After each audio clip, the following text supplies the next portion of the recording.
Davis Webb will be the starting quarterback for Cal when it's all is said and done. The only two other people that you need to keep an eye on is Chase Forrest.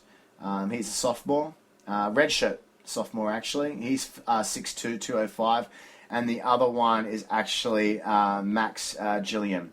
He's 6'2", 195, and he is a true freshman. Now, apparently Max is actually having a really, really good camp after 2 days. I believe he's only actually thrown one pick, and he threw a pass, to the sideline to one of his wide receivers that was just right on the money that only a wide receiver, could catch, and the DB corner just had no hope on it. So, look, some good things coming out from the freshman, but on a standpoint of consistency, since you've lost Jared Goff, I mean, you really should be starting Davis Webb, and I don't think he would actually be quite happy if he would not be happy at all, actually, if he, transferred and had to sit on the bench for a whole season. But look, I think he's going to be doing this so he can get in his 12, let's hope 13 games. That's including a bowl game. And he can make a name for himself again, like he did in 2013, 2014, and try and maybe enter the NFL next year. Now, there's a lot of people out there that are high on Davis Webb, thinking that he's going to be like a top 3 quarterback entering the draft next year, if he wants to go and declare to the draft. I've seen Davis Webb play a lot since his freshman year, 2013. And I'm going to say this. While he is good, he's a really good pocket passer, his vision from the sides, his peripherals, not so good. The amounts of times that I saw him get walloped in the pocket simply because an edge rusher or a nickel back has actually jumped up into the play and come around the edges and knocked him senseless. It's been a lot. And once he's done that, he's rattled and he's really off his game. So, look, I mean, it'll be interesting to see how they protect Davis Webb this year. I mean, looking at their O-line, for example, I'm just going to tell you the ones that I've read, I'm seeing on tape, who will obviously start or should be starting because they've got the most experience, is at right tackle. You've got Stephen Moore. He's a 6'6", 305-pound senior. So he should be at right tackle.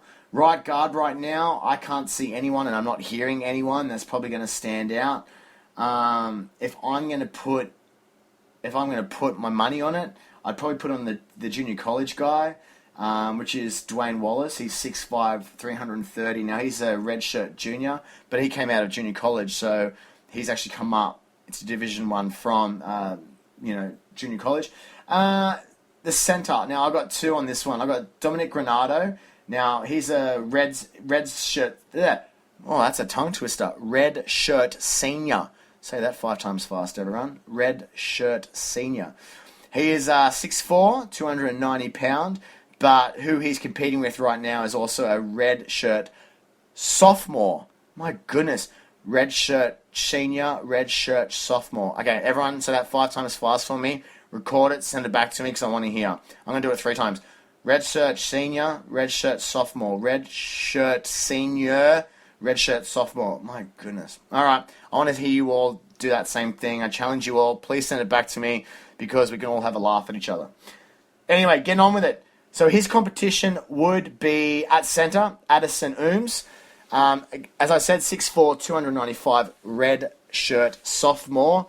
Left guard, I've got 2 down here. I've got Jeremiah Stuckey. He's 6'4", 290. He's a sophomore, and he's actually come over from A&M, Texas A&M that is. But I believe your starter will be in senior Chris Barrio, 6'3", 310-pounder, left guard. And finally, your left tackle. Look, out of all the players there, they are super young along the offensive line, but especially at left tackle. I'm looking down the list here, and I'm looking at just some of the tape that I've already seen from Henry Bazakis, Vincent Johnson, Patrick Macari, and Aaron Cochran. Aaron Cochrane is a redshirt freshman. No, he's not. My apologies. Aaron Cochrane is a redshirt junior. And he is 6'8". He's an absolute monster of a guy. He is 6'8", 350. So I'm putting Aaron Cochrane in to be a starting left tackle. And I'm just going to say, because I've liked the tape that I've seen on this kid already, I think the biggest potential will be Patrick Macari, who's 6'4", 305. He's a sophomore, and he's out of Westlake Village in Cali. That's where he went on high school. So for the offensive line, they're young. They're real young. The majority of the roster are sophomores or freshmen with about 4 juniors sprinkled in there. So, look, I mean, that's going to be just a big, that's going to be a big question mark. They got 3.5 starters out of 5 on the offensive line coming back. So to me, that's like that's a big red flashing light over the offensive line. Look, that's pretty much about it for me tonight, guys. I apologise where I've gone off on tangents and all that stuff. Actually, no, I don't apologise. You know why? Because you should love it. I'm a bit crazy at the best of times, so you should love my silly banter and my bad pronunciation of this, that, and the other. But this is what I'm here for. I'm here to entertain the masses. And you know what? This has been fun. I've had a lot of fun doing this, and I'm losing my voice.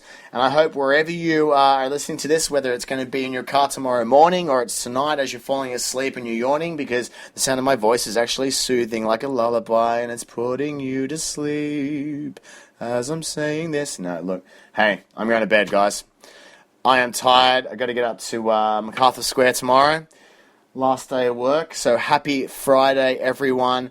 I hope this breakdown of the offensive side of the ball for the Cal Golden Bears has been of somewhat enlightenment and somewhat of help towards your knowledge of the game and this team.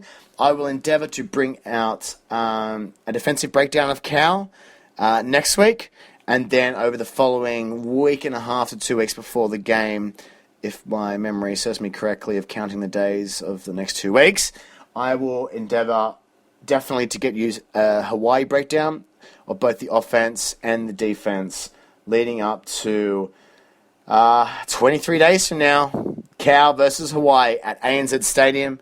It's going to be an absolute damn good time. So, look, yes, there are lots of crowd cheers. Give lots and lots of crowd cheers. Look, I just can't wait. I think it's going to be electric. Should be around 65 to 70,000 tickets sold. As I'm telling you this right now, look, I'm hoping for a sellout, but I'm not going to hold my breath on it. But regardless, it's going to be a great atmosphere. It'll be good to catch up with everyone from the Australian College Football Group on Facebook that I mentioned earlier in the show. Make sure you look us up on Facebook. Really good bunch of dudes and girls in there. And, look, a lot of people contribute, which is great. And it's really good to get people's history and where they've been, if they're Australian residents or if they're Americans who have moved to Australia to work or what have you. It's really cool that we all get to talk about and discuss the love of college football and who we support and why. So make sure you look them up on Facebook. And that's about all from me, guys. So I appreciate you taking your time out of your night, your day, your morning, your evening, whatever it is, to listen to me and listen to this podcast. If you want to find me on the Twitter webs, you can find me at Simon Says Sports. And shoot me a text anytime. And if you want to talk about college football, I'm more than happy to do that with you. So thanks again for listening. I will talk to you all again very, very soon. Good night and peace, y'all. Baby, you a song, you make me wanna roll my windows down and cruise.